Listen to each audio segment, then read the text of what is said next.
Welcome to On the Mark. I'm your host, Howard Mark Rubin. I am so excited to present this podcast series addressing our rapidly changing world and how it is affecting industries and people in unique and interesting ways. As John F. Kennedy once said, change is the law of life, and those who look only to the past or present are certain to miss the future. The business leaders and personalities who I will be interviewing in these podcasts certainly look to the future. And I hope you come away with information and inspiration that helps you adapt in both your business and personal lives. You can find these podcasts on all major platforms, including YouTube, LinkedIn, Facebook, Apple Podcasts, Spotify, and on our website, getsplatzer.com. Welcome to On the Mark. We have a special episode today. Normally we deal with companies in the United States. Today we're going to take a more global view. One of a recent client of mine, PROBIS, is a German company that decided, and they're going to tell us why, they decided to open up in the United States, open up offices and sell their products in the United States. We're going to go into the reasons why. We're going to go into what the company does, and we're going to go into some politics that I warned them about on the world stage that we're going to discuss later. We have the CEO of PROBIS here, Moritz Koppe, who came into the United States, and the head of Americas, who's going to make the American branch of PROBIS to be the biggest branch of the entire company, and that's Jeff Littell. So, Jeff, you're going to have a lot of pressure on you to meet that. But first, my little joke for the day. What do you call a German in a bad mood? A sauerkraut. That's my Love it. Okay. Let's get down to business. So, Maurice, why don't you tell us, before we get into what PROBIS does, where is PROBIS located, and what made you make the decision to come into the United States? Yeah, that's easy. Located, we are founded and out of Munich, Bavaria, in Germany. That is southern Germany, in the Alps. We are the stereotypical guys with the lederhosen, with the hats, with the big steins. What you probably, everybody has that picture. We come from there. Our biggest branch or office is still in Berlin, but Jeff will work on making New York the bigger place. Why Berlin? If somebody doesn't know Europe too good, Berlin, very international. IT guys, IT developers from all over the world, they love to speak English and have their Frappuccino iced, and that is better in Berlin than in very conservative Munich. That is where we're coming from. Why we are coming here to the States, that is kind of easy.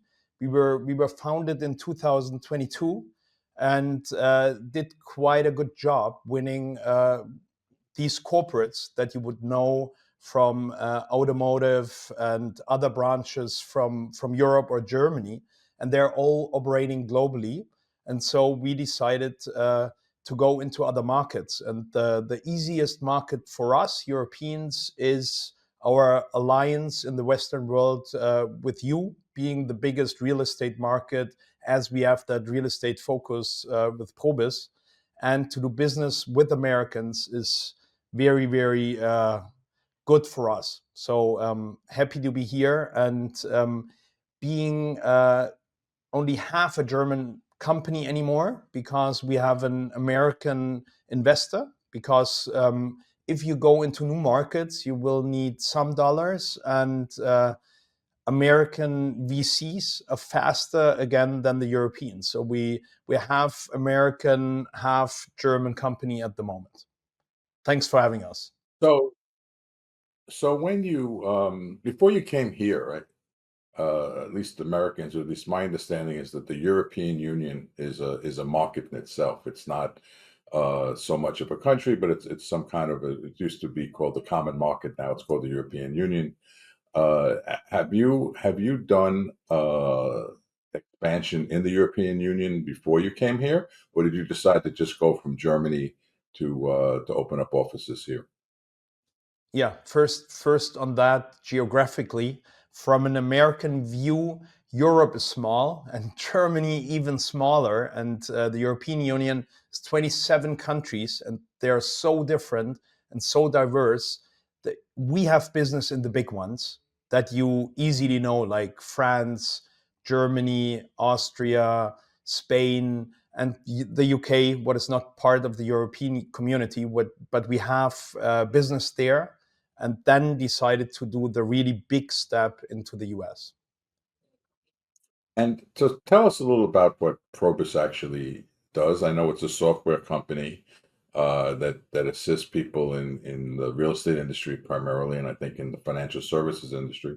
But what are you offering the American public and the American business market that it doesn't already have? I mean, it's got to be you're coming here without any business here in the United States at all. It's a big burden on Jeff, I think. But Jeff, why don't you tell me about what your plans are and how you're going to get into the market here in the United States, and as Moritz has said, make it even bigger than the company in Germany. What's your plans, and how do you do that when you're starting from basically zero in terms of business in the United States? Yeah, well, luckily the software is making it a little bit easier for me than you're making it sound. But when the reality is, if you look at software and prop tech, con-tech, all of these buzzwords, there's usually gaps that are needed to be filled. And surprisingly to some, the amount of work that's still done on a corporate level in Excel is dramatic. So everyone wants a solution. Everyone thinks they have some type of a solution, but then when they end up talking to the business users, you find out that the sausage is still being made the same way as it was 20 years ago.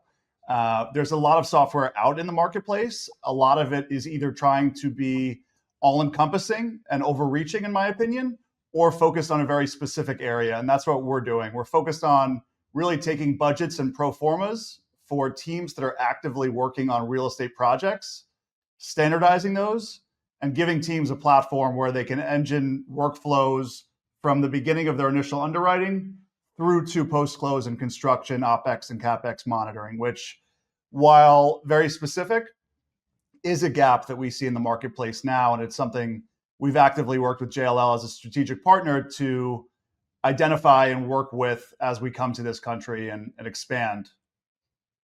Well, JLL is a great partner to have because they're it's a worldwide real estate company, and I'm sure that they can help you with a lot of contacts here. They're one of the three majors in the world in terms of the real estate industry. Uh, but what's the market that you're looking for? Are you looking for the Fortune 500 companies? Are you looking for the particular industries? What are you looking for to sell your software to in terms of size of the company and industries? Yeah. So industry, as you think about real estate, is going to be quite diverse. So it could be auto and manufacturing industries. It could be someone putting up multifamily complexes, or someone who's actually just building build to rent communities. So it really does spray across the industry pretty universally. When we're thinking about size of the company, it's multi-project management. So any team that's actively engaged in evaluating and ultimately developing multiple projects, the more complexity, the better for our product and our offering. So at a low level, if you're dealing with a regional developer with 5 or 6 projects that all have 5-year timelines, Probus is a great fit. If you're working with a multinational conglomerate building manufacturing facilities, all in different cost codes, all with different JV partners, all with different cost structures, that's where we can really shine. So it does skew across that industry in terms of product type, as well as size, which is something that helps me get running over here. But the reality is that industry is very fragmented still from top to bottom. And that's where we're looking to make a gap. So, so a lot of our listeners aren't sophisticated in your particular industry. So let me give you an example and tell me what you could offer me. Let's make believe that I'm an owner of 4 or 5 shopping centers, and you're coming to me to try to explain to me why I should be using your software. So I have shopping centers in the New York region. You're going to come to me right now. I'm using Excel and I'm using whatever I'm using in terms of my software. Explain to me why someone like me should be switching to software like yours. Yeah, that's our daily business, Howard. That is, you have these 5 shopping malls, and you want to know where you're standing with your portfolio right now, and that is PROBIS. You have all financials, all information by clicking the button. That means nobody is going into an Excel spreadsheet, getting spaces, getting what is my payroll coming in, what is my capex, what is the invoices. You just get all these informations on your dashboard. That is a one pager if you want to print it out and tell you where is my portfolio. And then with the software, you can do the deep dive. You can go into one of the shopping malls. You can go in one of the leasing areas. You can go in one of those shops and get all the information by clicking the button. And that can go as far as that you get energy consumption as well, and so on. And a software like ours can help you figuring out what is the best way to work a problem on. Meaning, if you have a shopping mall that is not running very well, you can, with PROBIS, with our pro forma, with a calculation, you could have different scenario that tells you what is the most profitable to change something in your mall. So you can have all these calculations where you see like, okay, I invest some money, what will be the output for getting higher revenues or to rent out again? I hope that makes sense. Yes, I think that makes sense. A lot of my clients um, are developers or managers of shopping centers, and they use a product. I don't know if you're familiar with this product called Yardi, which is used for keeping track of the financial records of the company and making sure the collections.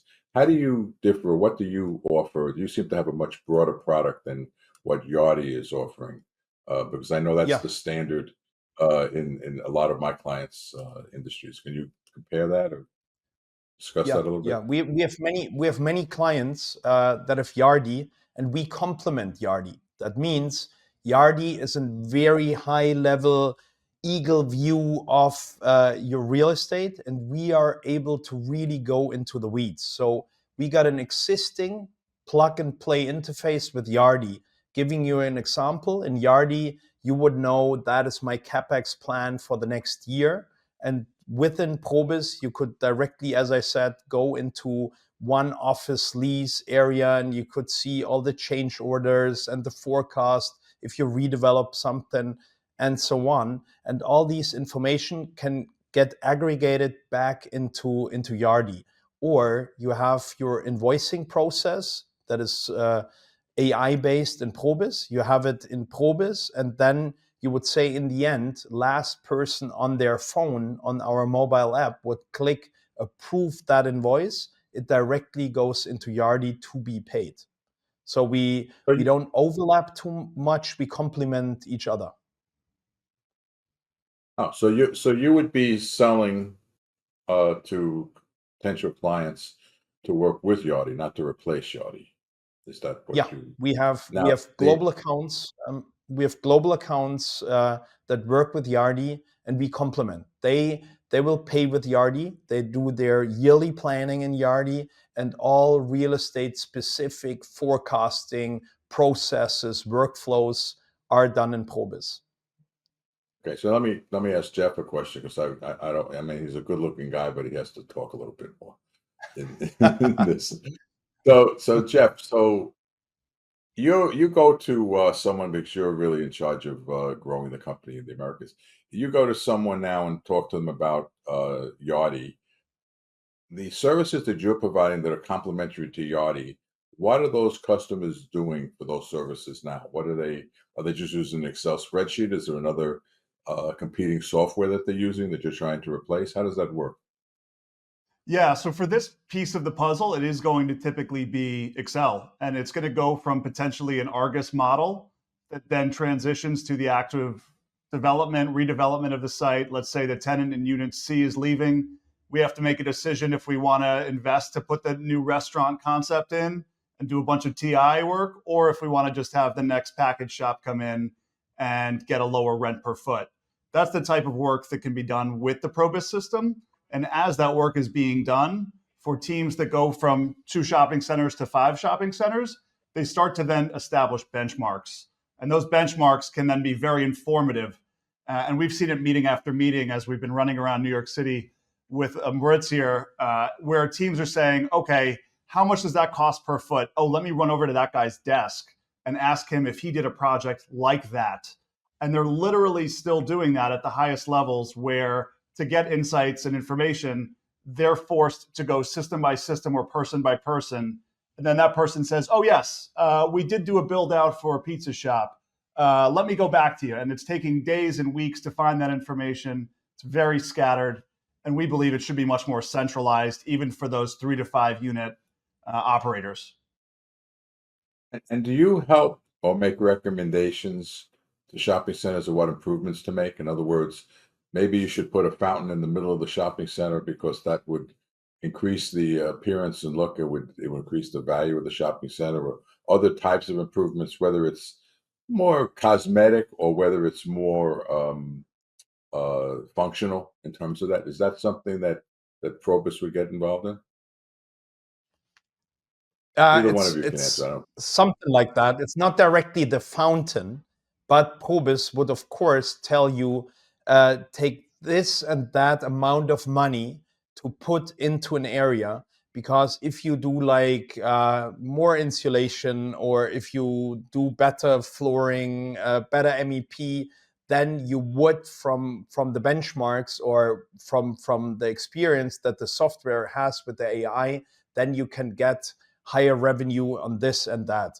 Or it would tell you what our software sees is good running shopping malls have that one huge key tenant in the middle, and your spaces are, in comparison to that, too fragmented, too small, and so on. So it's more number based, not too much fountain based. Everyone loves a fountain, though. Yeah. So yeah. Sit by the fountain. I wait love till they come fountains. back. They throw coins in the fountain. It's you could Yeah, have it like yeah. the Trevi fountain in Rome is Rome, beautiful. Yeah. Yes. The other easy example would be a community builder looking at 5 tranches and 100 acres. They're trying to figure out how they're going to best position that community they're building. That scenario analysis that's typically done in version 1 through V20A.2 on some analyst's desktop can now be more centrally located and stored for comparison. And the key part of that is stored for comparison, because a lot of people make assumptions, they model out risk, but then they don't know what went into that model of risk. So as that risk changes, as things like tariffs come up, and they have to go back and question their assumptions, those benchmarks are often going to be distorted because of the way that they're tracking those. So by enabling teams who are doing a 10-year development build out and sitting on a lot of land, they want to model these scenarios, understand the cash flows and the impacts to those cash flows, which, yes, they will track in a system like Yardi when the cash flow is coming in. But when they're making actual decisions as to how best to deploy capital, they would be using a system like PROBIS to establish and understand the timelines, the costs, and the benefits of those decisions. And do you assist developers who haven't built, they're building a shopping center, but it hasn't been built yet, in the best way to build it? In other words, how to use that square footage, whether it should be one large anchor store, whether it should have smaller stores. How do you help developers as who said are before, building shopping? that is our AI tool that can help and give experience from other malls, how they worked out in comparison to what they plan. PROBIS would help them. Let's take an example behind us, greenfield new mall, not built yet. It would tell them what is the most profitable way to build it. So as much rent out space as possible. Not too many fountains in there, because higher cost, higher MEP cost, energy cost, and so on. It will help on that. So as I said before, different versions, and it will tell you, okay, the best is only take 5 stores because you have that one huge one that will bring in higher revenue. Bad example because the smaller ones bring in the higher revenue, but it would work like that, yeah. Or other So, example, going to office, just that quick one. If you have an existing building, New York City, Midtown, only half let, the software would help you how to redevelop that office building the best way, because the software would see, okay, from external data, you can bring down that building. Let's have a look. How much would it cost to bring it down and build new? Or do we redevelop? How much do we get in rent if we convert into housing, and so on? And then the software would run through different templates and tell you the best way. What we see is you build new. Down there, you have gastronomy, restaurants, then you will have high-class offices, and the rest is luxury apartments, as an example. That is the outcome, and it's not only one solution. It will go through millions of different variations and tell you this is the most profitable, because these developers, what are they doing today? They're just listening to their gut feeling and going out to architects, to construction companies, to project managers, to full service providers, and they will all confront them with the same problem. I got that building. It's enormously expensive to run it. What is the best way to redevelop? And there, our software, the benchmarks, the AI have a very quick answer. And so far, nobody proved that they have the better answer. so let me ask you this: there are differences in customer preferences in Europe and in here. We tend to like different types of stores, maybe, or different types of configurations. It's not the same in France or Germany than it would necessarily be here. Does your software take into account the consumer preferences in different countries? In other words, that the preferences of Americans in terms of some of the answers that you're giving may not be the same answers or the same, the same results as you would get in a German shopping mall. Do you take that into account? Does the software take that into account? It will. And as you build out models and as you work on scenarios, you're going to be driving what the outcome can be. So the reality is we're right here near Greenwich Ave, and I think that would call that assumption into question with Hermes and everyone else over there. But the ownership structures are, I think, what largely drives that differentiation. So as you go through France, you're dealing with really lower buildings, lower access, more concentrated retail corridors where, as a byproduct, the outcome of what it gets done and built and redeveloped is going to shape that area. For teams that are looking to shape an area or a community, they're going to be working on structuring their underwriting accordingly, and we're helping them get the data more quickly to make decisions and understand those scenarios, which they can then go back and say, when we made this decision, what actually was in place and what's in place now, what's changed? That can be a very difficult question to answer for a lot of teams now. So, anytime we talk about technology these days, we have to touch on AI, artificial intelligence. Almost every software industry is affected to some extent or another by what I call the AI revolution that it's taking upon industries. What part does AI play now, or do you see in the future playing in in your software? I'll let Moritz give the big picture answer, but one thing I think it's really important when you're structuring AI and talking about AI is it's data that fuels machine learning and large language models. And for teams to have large language models, they need their data. So if that data lives in different spreadsheets, in different formats, in different versions, an AI at this point isn't going to be able to read that analyst's mind. And when that analyst leaves 2 years into a 5-year project, that information is officially useless for most people. So let alone So you, being able to so you, use it, so you think that they AI not only can't use it. has no role in your company, in your development? Well, the pivot here is we help teams structure that data so that they can actually then think about things like AI. So to even have the AI conversation for many companies and many industries, it really is immature for them because they don't have data behind it. If you ask a AI about using Yelp data and you want to know what the best coffee is that's open right now, and if that Yelp data is incorrect, you're not going to have a good answer. So try doing $100 million project with incomplete data and thinking that you have AI behind it. So we help structure the data and it can go from there. I give you an example. We have AI. What Jeff is trying to say is the companies, and that doesn't matter. In Europe, people tell, America is far in front. They have open data and good data, and it's available everywhere. That's true in a way. It's much better than in Europe, but not there where it should be. Back in Europe, as I said, not as good because every company is sticking to their own data. They're not open. They are not giving it out. So AI can work for huge companies, these huge real estate full service providers, of course. They're globally acting. They have data. They can play with our AI.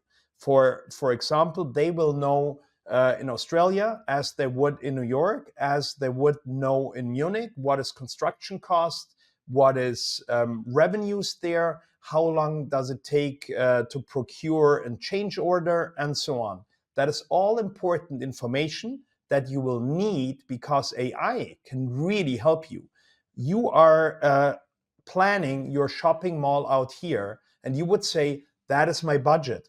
The AI can directly tell you, okay, if you go to procurement and you have a construction company, normally you will have this much contingency on top for unforeseen, for change orders, and so on.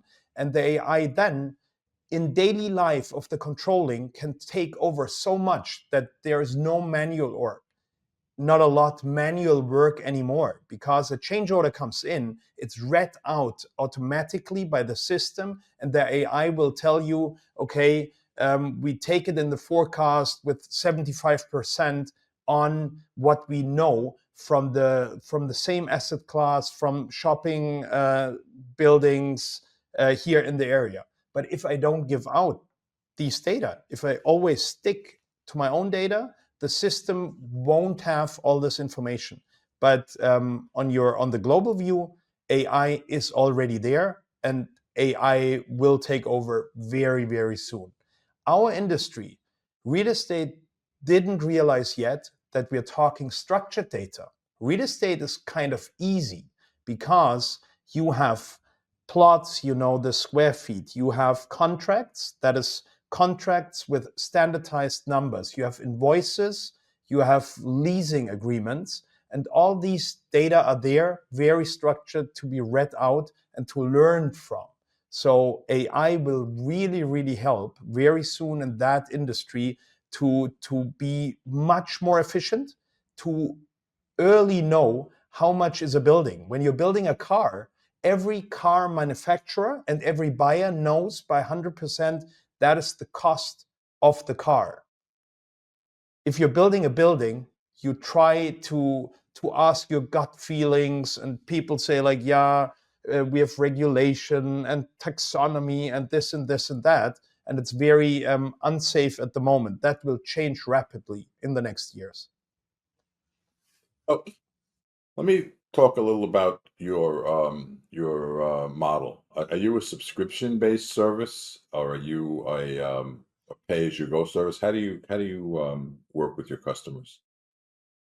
Yeah, so the way we work with our customers is on a license basis, which is pretty classic in the SaaS industry. So everyone who's using the platform will have a license to access that, and that's the cost. We work to structure the cost of those licenses as needed for each team. But the reality is everyone who's going to be logging in and using the system has a cost associated with that.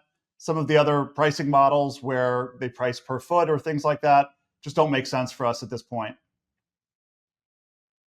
And is the product that you're selling in the United States identical to the product that you sell in Europe, or are there differences in the product itself? No, the product itself is a database that is absolutely the same. Of course, we have multi-currency, you have the dollar, you have the square feet, you have all the American systems, you have different laws. That is very interesting for us because that looks like a little European Union in itself as well. When I enter New York, I will find local law 97 that we had to learn about and different taxes and so on. That is like, from a European view, you think the US, and then you find out, oh, it's a very federal system like back home. That is all in the system. But that is, again, that is very structured data. That is just inputs. So it's the same product built for the American needs. But let's shift a little bit and talk about the global marketplace a little bit. Has tariffs affected, or do you anticipate that tariffs could affect your business? The type of tariffs that our government is talking about and putting on, taking off, back and forth. Is that something that concerns you? It doesn't concern us from a business perspective, but to take a step back, tariffs are cost of doing business, and they're a risk. If you understand the risk, teams can model that risk and make decisions based off of it. When we think about what's happening in the States right now and the, maybe call it, volatility around tariffs, we maybe look at those stats about how much time is wasted when the NCAA basketball tournament comes on, and we worry about productivity. Let's think about the productivity that's been wasted over the last 2 weeks from Fortune 500 companies down, figuring out if they're going to onshore things, if they're going to offshore things, if they can manufacture things differently. All of this work has created a ton of risk, which teams just need to model for them to be able to understand. So I think that that's an important context to the background of tariffs. In terms of the international impact, Moritz, maybe you can share some. On us at the moment, software is not on the tariffs, and the European Union, all these tariffs are like most of the tariffs on pause. So at the moment we're sleeping well, but let's see. We don't know what will come. We're not hoping that ourselves, because we were sitting next to it watching politics and so on. If we get affected by ourselves, then it looks different. But at the moment, we're sleeping well. Let's see. Software is not affected yet. Well, does it affect you in the sense that companies, because they're not sure what's going to happen, are putting off making decisions? And one of those decisions might be software. And it becomes harder to get companies to make a financial commitment when they don't know what the landscape is going to be looking like in 90 days, which is the last pause. And I think there's still a tariff. I think it's just reduced to 10%. That just hasn't, the other tariffs were taken off. But for Europeans, I think it's still a 10% tariff. Do you find that it's a harder market to crack while there's this uncertainty in the market as to what's going to happen? Does that affect you in that way? Yeah, for sure. Quick one from me, and then Jeff, you can give your side. As I said before, we're working with those European automotive companies, huge technic companies, and so on. If they are affected, and they are at the moment bringing us into the US with them, if they, what we don't hope will happen, if they decide we won't build that next factory on the East Coast, or leave the country and so on, then of course we would be affected as well. And then there would be an uncertainty that would directly affect us. Yeah. What I would add to that is the uncertainty adds value to the value prop of what PROBIS does. So we help those teams model and track those costs. If they're going to sit on their hands and not do business for the next 2 years, there's a lot of business risk involved in that, with Blackstone raising $11 billion infrastructure funds. Everyone needs to be on their game, and to be on that game needs to model risk and think about how they're calculating and spending and making those decisions. So if they're just, again, making that decision on gut, oh, I don't think we should build that East Coast factory, that needs to be grounded in data. And we help teams really ground their decision-making with structured data, which is where that AI could come in play and all these other things we're talking about here to tie it together. But as a software coming to this market with these uncertainties, more so than ever, to kind of challenge your point, you need to know what those costs are. You need to understand what the risk and modeled assumptions are. And as they change, you need to know how they change. Just saying, oh, our risk went from 5% to 20%. Whoa, what part of the risk changed and how can we mitigate that as a impact to our bottom line and our profitability? So those are the value props we provide. For teams that are closing the door to those conversations, I would strongly discourage that. I think we see a lot of forward thinkers that look at this, see the software trend in the space, see the ability of AI, and recognize that, which are the conversations we want to be having. I love the example. Yeah, that's just a quick one. I love his example because those global companies we're working with, they would sit in Europe now and they can run scenarios really saying, are we building that factory? How much tariff can come in that we won't do it? And where can we get better and to build it? Yeah. And as those tariffs change every day, yeah, they can go in and actually yeah. see that impact day by day. So yeah. Right. Well, if you could develop software that could predict what the present U.S. government is going to do in the future, that would be a very valuable product. And I know a lot of people that would certainly be interested in such a product. But Moritz, let me ask you, as a businessman, a prominent business leader in Europe, what's the European view of what's going on with tariffs and the U.S. government and the way they're treating their supposedly European allies for decades, for many decades? How do Europeans view that? What's going on? The Europeans at the moment view it. We have that word uncertainty. View it with kind of fear, because that is the people knew it would come. So the government said tariffs will come. So Europe was prepared this time. But to be honest, it's more like on the European side, wait what the Americans do and how they come up with the tariffs. We don't want a real confrontation. We want still to have business together. We don't want to lose too much. So it's kind of an uncertain waiting position at the moment.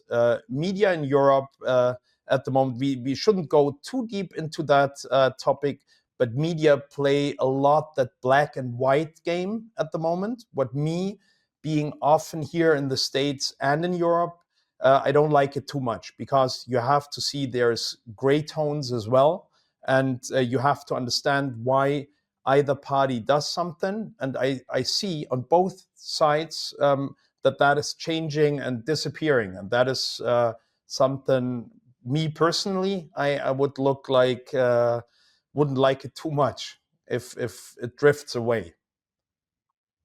Well, aside from tariffs, I mean, there's a resentment, at least in the administration, that Germany and Europe in general, and some of our other allies in other parts of the world, have been subsidized by the United States in their defense, in their economics for too long, and that the Germans, and as the Germany is the leader of Europe, it's the most powerful and strongest of the European countries, economically at least, that they have to step up and they have to take the place of the United States to some extent as a leader in Europe, and that they shouldn't rely on the United States for NATO to the same extent for military assistance. Do the Europeans accept that? Is that something that they feel is unfair, or is that something that they feel was a long time coming and they got away with it for a long time and now it's time to step up? That is an important question that you're asking. I can only give my own view, and that is Europe in that question wouldn't be Europe as one, because that is too fragmented again. The German view is we were brought up, I said it before, like more like the US is our father and they will take care of us and we stick to them. For us Germans, it's historically or history-wise, we like that situation a lot, not money-wise. It was more like, okay, we are in the Western alliance. This is our partners, and we go together with our father that we belong to now. And that is well appreciated in whole of Europe. Excuse my French, that kick in the ass of Europe at that time is the right time for us to wake up, because that is not, we needed the US to realize ourselves, we can't defend ourselves anymore, and we need to do something. That is way too late now, but there is a big change going on at the moment, and Europe is doing, I hope you heard it, Europe is doing a lot. All these countries are taking billions to stand on our own feet or legs, don't know how to say it, but that is important. What we still hope is, of course, we have to do that, and the US is right in that, because you are not made to pay for our defense. We still hoping that, like the NATO, will still be there, and we will partners and an alliance, and not to drift away, because there Europe is really, really uncertain at the moment, and looking for new partners would be hard in that situation. Hope I gave like a global overview there. No, I think that was fascinating, and I think it's something that is changing in the world very quickly. Alliances are changing to some extent. I wouldn't be surprised if PROBIS doesn't open up a branch in Shanghai soon to sell their software, because it's becoming a global market, and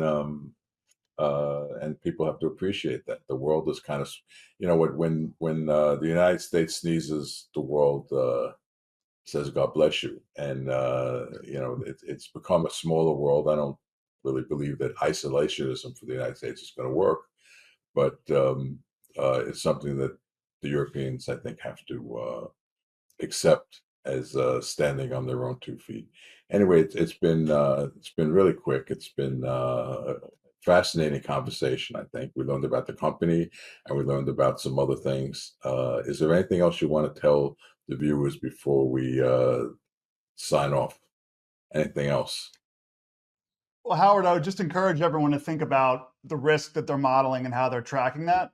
I think that is when you talk about AI and transformation, everyone's excited by it, but without, as I mentioned, the data to understand and use AI with, we're really seeing companies flying blind. So more than ever, with the uncertainties that are out there, the cost of software is a lot less than the cost of a mistake on these big projects. So we're encouraging teams that are managing other people's money and managing their own money more intelligently to think about how they're doing that, and encourage them to reach out to learn more about what we're doing.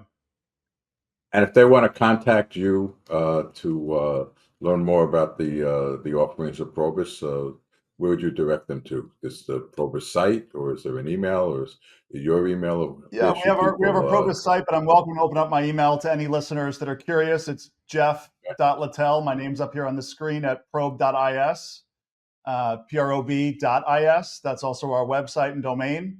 So definitely encourage anyone listening who wants to learn more to reach out. Happy to help directly. And then always our website's available to find out more. Okay. Well, Moritz and Jeff, thank you for being on the mark today, and hope to see you soon. And I'm sure when we come back a year from now, PROBIS is going to be in every development center in the United States, because Jeff's going to do such a wonderful job. Okay. Thank you. Thank you so for much. being on the mark. Appreciate it, Howard. Thank you. Thanks for the kind words. Bye-bye. Bye-bye. I hope you enjoyed this episode of On the Mark. I started this podcast by quoting John F. Kennedy, and would like to end it with quoting one of my favorite baseball players, Nolan Ryan. Enjoying success requires the ability to adapt. Only by being open to change will you have a true opportunity to get the most from your talent. I wish you success in staying ahead of the curve instead of behind the 8 ball. Thank you for tuning in.